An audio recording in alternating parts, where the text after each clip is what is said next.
ನಮಸ್ತೆ. ಈಗ ಆಕಾರ ನಿರಾಕಾರ 3/26 ಇದು ಭಾಗವತದಲ್ಲಿಂದ ಆಧರಿಸಿ ಮಾಡಿರೋದು. ಆಕಾರ ನಿರಾಕಾರ ಅಂದರೆ ಪಜಲ್ ಥರ. ಇದು 3ನೇ ಸ್ಕಂದದಲ್ಲಿ ಬಂದಿರೋವಂಥದ್ದು ಕಥೆ. ಇದು ಕಪಿಲ ದೇವಹೂತಿಯ ಕಥೆ. ಕಪಿಲ ದೇವಹೂತಿ ಕರ್ದಮರ ಮಗ. ಕರ್ದಮ ಪ್ರಜಾಪತಿಗಳು ದೇವರೇ ಮಗನಾಗಿ ಹುಟ್ಟಬೇಕು ಅಂತ ಹೇಳಿ ತಪಸ್ಸು ಮಾಡಿರ್ತಾರೆ. ಹಾಗಾಗಿ ದೇವ್ರು ಹೇಳ್ತಾನೆ, ಈಗ ಸ್ವಲ್ಪ ಹೊತ್ತಲ್ಲಿ ಬರ್ತಾನೆ ಸ್ವಯಂಭೂಮನು, ಅವರ ಮಗಳನ್ನ ಕರ್ಕೊಂಡು ಬರ್ತಾನೆ, ಅವಳನ್ನ ಮದುವೆ ಆಗು, ನಾನೇ ನಿನಗೆ ಮಗನಾಗಿ ಹುಟ್ಟಿ ಬರ್ತೀನಿ ಅಂತ ದೇವರು ತಪಸ್ಸಿಗೆ ಮೆಚ್ಚಿ ಹೇಳಿ ಹೋಗಿರ್ತಾರೆ. ಅದಕ್ಕೆ ಹಾಗೇನೆ ದೇವಹೂತಿ ಕರ್ದಮ ಋಷಿಗಳ ಬಗ್ಗೆ ಕೇಳಿರ್ತಾಳೆ. ಅದನ್ನು ಕೇಳಿ ಸ್ವಯಂಭೂಮನುಗಳಿಗೆ ಹೇಳ್ತಾಳೆ, ನನಗೆ ಕರ್ದಮ ಪ್ರಜಾಪತಿಗಳನ್ನ ಮದುವೆ ಆಗಬೇಕಂತಿದೆ ಅಂತ ಹೇಳಿ. ಹಾಗಾಗಿ ಸ್ವಯಂಭೂಮನುಗಳು ದೇವಹೂತಿನ ಕರ್ದಮ ಪ್ರಜಾಪತಿಗೆ ಕೊಟ್ಟು ಮದುವೆ ಮಾಡ್ತಾರೆ. ಅವಳು ಪತಿ ಸೇವೆಯಲ್ಲೇ ರತಳಾಗಿ ಎಷ್ಟೋ ಕಾಲಗಳನ್ನ ಕಳೀತಾಳೆ. ಕರ್ದಮ ಪ್ರಜಾಪತಿಗಳಿಗೆ ಮದುವೆ ಆಗಿದೆ ಅನ್ನೋದು ಕೂಡ ಮರ್ತು ಹೋಗ್ಬಿಟ್ಟಿರ್ತದೆ. ಅಷ್ಟು ಆದ್ರೂ ಅವಳು ಒಂದು ಬಿಡದೆ ಅವಳದು ಪತಿ ಸೇವೆ ಮಾಡಿದಾಗ ಬಹಳ ಕೃಶಳಾಗ್ಬಿಟ್ಟಿರ್ತಾಳೆ. ಒಂದಿನ ಅವರಿಗೆ ನೆನಪಾಗತ್ತೆ, ಯಾರು ನೀನು ಅಂತ ಕೇಳ್ತಾರೆ. ಆಕೆ ಹೇಳ್ತಾಳೆ, ನಾನು ದೇವಹೂತಿ, ನಿಮ್ಮ ಹೆಂಡತಿ, ಈ ಥರ ಮದುವೆ ಆಗಿದ್ವಿ ಅಂತ ಹೇಳ್ತಾಳೆ. ಆಗ ಅವಳು ಇಷ್ಟು ದಿನ ನಿಸ್ವಾರ್ಥವಾಗಿ ಅವಳು ಸೇವೆ ಮಾಡಿರೋದನ್ನ ನೆನೆದು ಬಹಳ ಇದಾಗಿ ಅವರು ಹೇಳ್ತಾರೆ, ನಿನಗೇನು ಬೇಕು, ನಾನು ಇಷ್ಟು ದಿವಸ ಮಾಡಿದ್ದು ಸೇವೆ, ಇಷ್ಟು ದಿವಸ ನಾನು ನಿನ್ನ ಕಡೆಗಣಿಸ್ಬಿಟ್ಟಿನಿ, ನನಗೆ ಮರ್ತೋಗಿತ್ತು, ನಂದರಲ್ಲೇ ನಾನು ರಚನೆ ಆಗಿಬಿಟ್ಟಿದ್ದೆ, ನಿನಗೇನು ಬೇಕು ಹೇಳು ಅಂತ ಹೇಳಿದಾಗ ನನಗೆ ಸಂತಾನ ಬೇಕು ಅಂತ ಕೇಳ್ತಾಳೆ. ಆಗ ಅವರು ಮತ್ತೆ ಅವರ ತಪಶಕ್ತಿಯಿಂದ ನೂತನವಾದಂಥ ವಿಮಾನವನ್ನು ಸೃಷ್ಟಿ ಮಾಡಿ ಅದರಲ್ಲಿ ಎಲ್ಲ ಅನುಕೂಲವಿರುವಂತಹ 9 ಅಂತಸ್ತಿನ ಮನೆ ಮಾಡಿ 9 ರೂಪಗಳನ್ನ ತಗೋತಾರೆ. ಅವ್ರಿಗೆ 9 ಜನ ಹೆಣ್ಮಕ್ಳಾಗ್ತಾರೆ.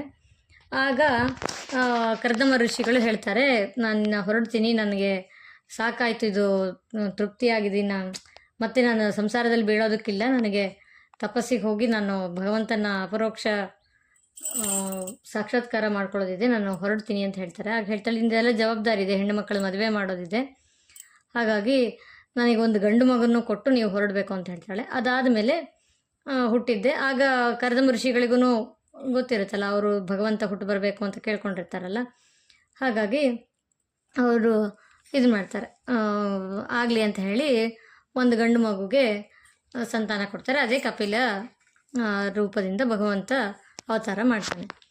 ಆ ಕಪಿಲ ರೂಪದಿಂದ ಅವತಾರ ಮಾಡಿದ ಮೇಲೆ ದೇವರು ನಾನಿನ್ನ ಹೊರಡ್ತೀನಿ ಅಂತ ಹೇಳ್ತಾರೆ.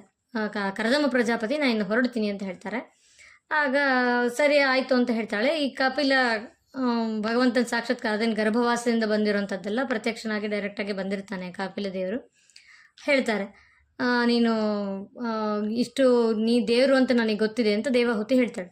ಅದಕ್ಕೆ ನನಗೆ ಉಪದೇಶ ಮಾಡು, ನಾನು ಜೀವನದಲ್ಲಿ ಎಲ್ಲ ನೋಡ್ಬಿಟ್ಟಿದ್ದೀನಿ, ಸಾಕು, ಸಂಸಾರದಿಂದ ಹೊರಗೆ ಬರುವಂಥ ದಾರಿ ತೋರಿಸು ನನಗೆ ಅಂತ ಪ್ರಾರ್ಥನೆ ಮಾಡ್ತಾಳೆ ಮಗನ.